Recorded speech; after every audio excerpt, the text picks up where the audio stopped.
We're here in the village of Litokhoro in south of Thessaloniki and near the sea. In fact, up on the mountainside overlooking the sea, just above Agia Katarini. And I wanted to share a little bit of this village. It's a particularly, I think, beautiful village. Still a lot of traditional Greek architecture and structure left. This is the main square.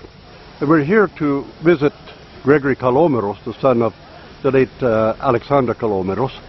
And this is the main square of the village. And of course it's about lunchtime now, so you see a lot of people in the outdoor restaurants. The bell tower of the Church of St. Nicholas. Today was the feast of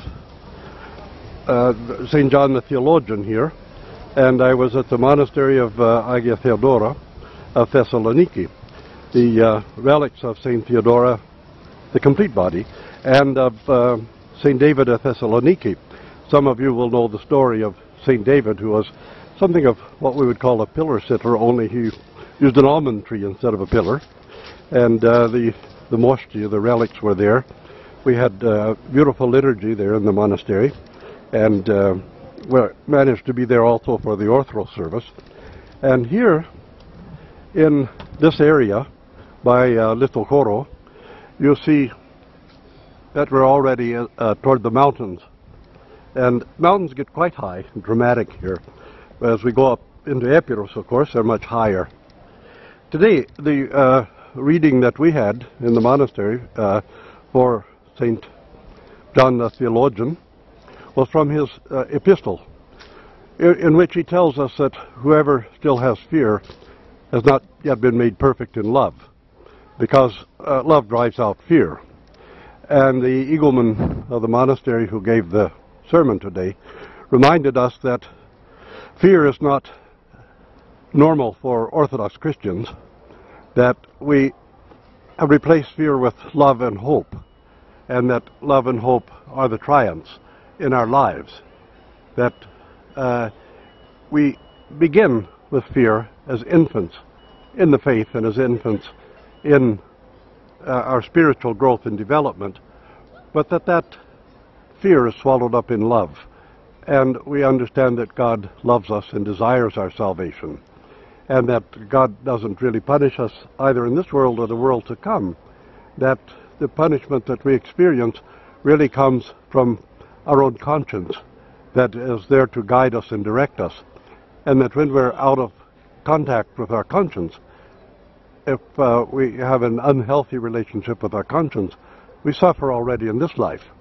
But this is what, if we fear anything, we should fear to have an unhealthy relationship with our own conscience, and fear that we'll lose our salvation that way.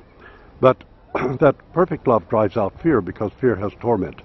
And we should remember also that Apostle Paul told us that we've not been given over in bondage to a spirit of fear, that far too often among our own Orthodox Christians, and others as well, everybody focuses on fear as terror, not the proper kind of fear, but fear as terror.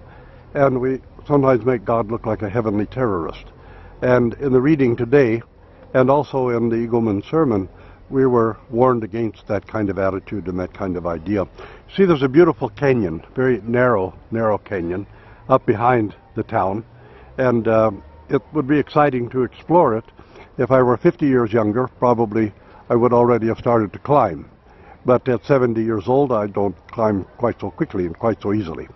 But I wanted to share a little of this scene, and perhaps a little of the village also together with you, and on our broadcast.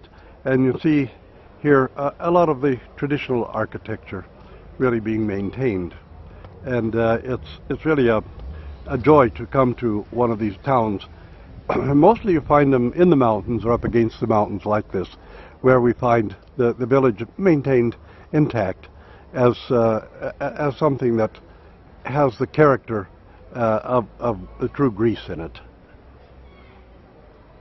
Small river comes out of this mountain, not much water in it at the present time because it's still the dry season, and winds down out of one of the canyons up above the mountains here.